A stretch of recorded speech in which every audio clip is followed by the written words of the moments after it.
Alright, today is the long-awaited look at D.P.7. This is one that has been requested for quite a while, and I was always a bit unkeen to look at it because I didn't own the entire series. I have the first 11 issues, and then some from near the end, but I didn't have the complete run. And the reason I don't is because if I were to get them, my single long box devoted to Marky Mark J's comics would no longer be sufficient. It is filled up at the minute. And I hate the idea of having one long box and then a tiny one with 16 issues of D.P.7 in it. Anyway, this is D.P.7. Part of the new universe, and I will explain that shit show later, but this is a really good series that I recommend. It lasts 32 issues, and these 7 characters on the cover are the main characters throughout. Well, 6 of them are. Scuzz, the one sitting down, he gets demoted to an extra after the first year and change. This isn't set in the Marvel universe, something that is obvious to most, but I thought I would say it just to ensure everyone is on the same wavelength. This is by Marky Mark and Ryan Paul.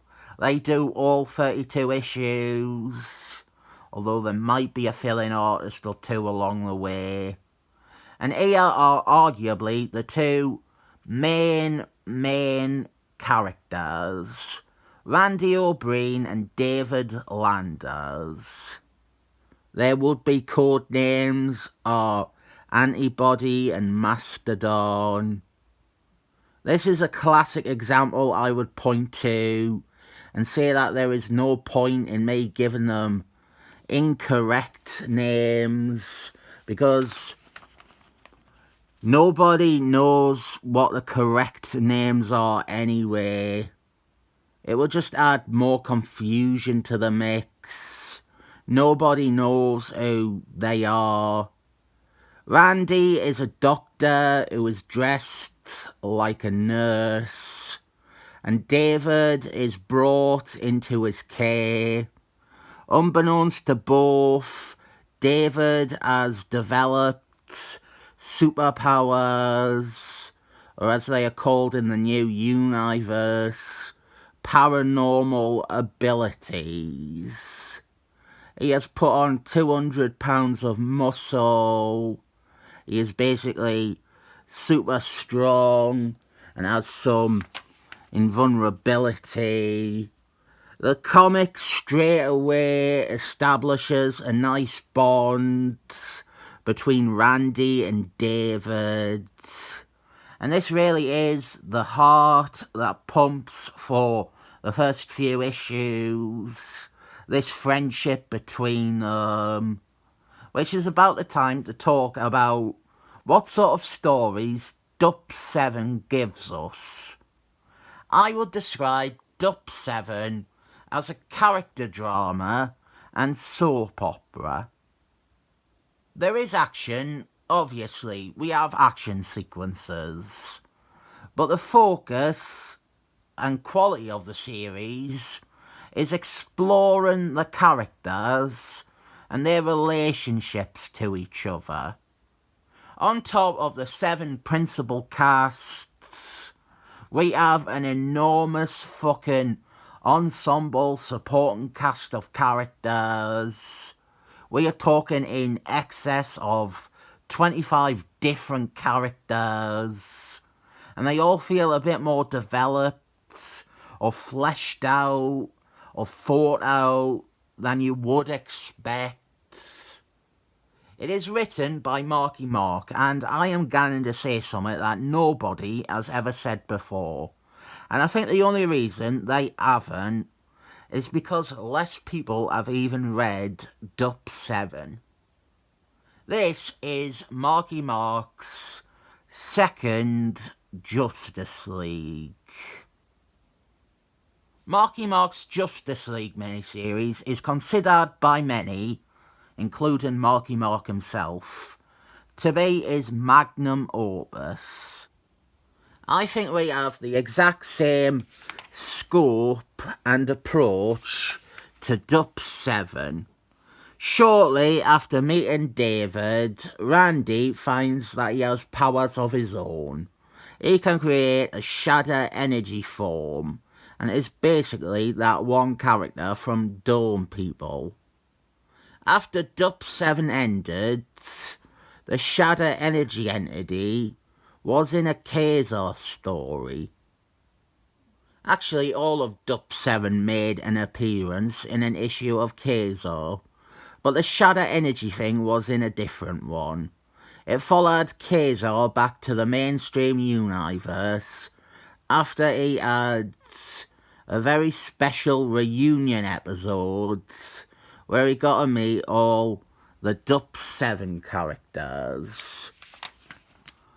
Both of them now having new powers. This only amplifies the friendship struck up between Randy and David.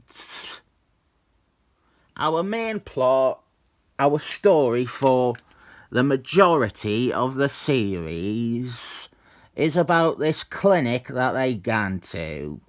There is a clinic for paranormal research, and they gone there looking for answers and looking for help. But the hook for the series is that the clinic for paranormal research is mysterious and evil. Every character that we meet along the way, be they speaking parts or background cameos, turns out to be a recurring character in the title. The bulk of the series is set at this clinic where our main characters are not really able to leave. We meet our other 5 here. They are united in a therapy group at the clinic. We have Charlotte Beck, aka Friction. She is a dancer who can control the properties of a surface. She can make it slippy, or she can make it sticky. Up here is Blur, Jeff Walters. He is a speedster. And then there is Scuzz. He is a pyrokinetic, and he is a brat. Twilight, Lenore Fenzel. Her body shines a light that sedates, and even can cause sleep to whoever looks at it. And our final one is Glitter. Stephanie Summit. I was doing so well. Stephanie Harris, maybe. She is a housewife, and she basically has an orgasm touch power. Obviously, she is my favourite one. And our series really expands on and tells interpersonal dramas with these people who become incredibly rich characters. I recommend D.P.7 to anyone, really. It is great. It is largely self-contained, thankfully, although there does end up being at least one extra new universe comic that you have to read to fully understand stories in D.P.7. So let's talk about the new universe.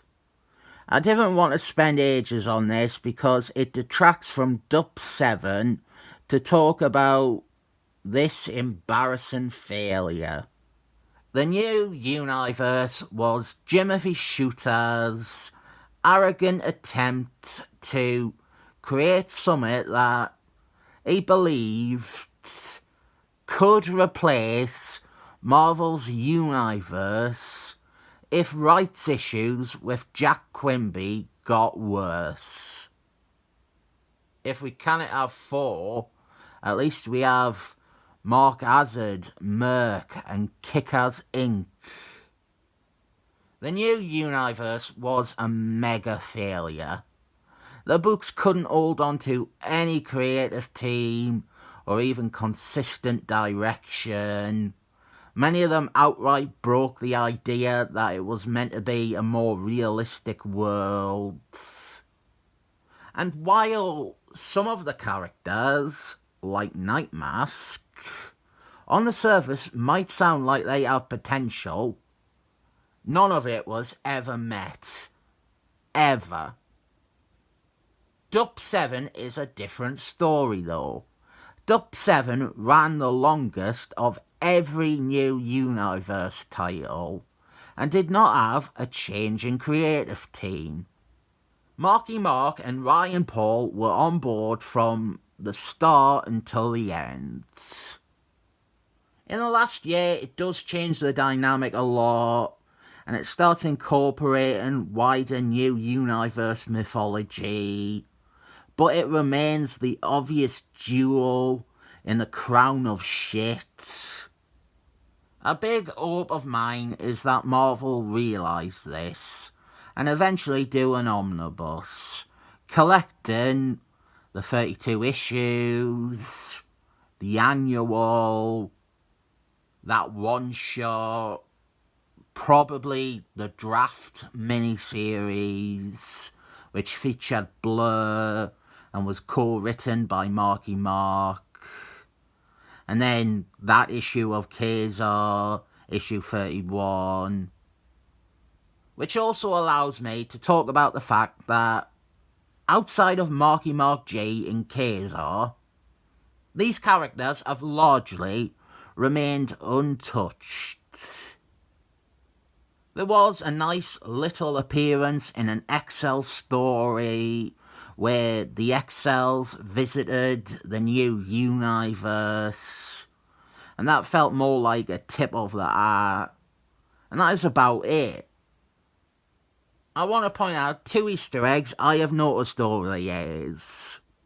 We have this splash page from West Coast Avengers 70, where artist Ryan Paul responds to the official death of the new universe by including graves for David and Lenore when Wonder Man goes to visit his brother's grave.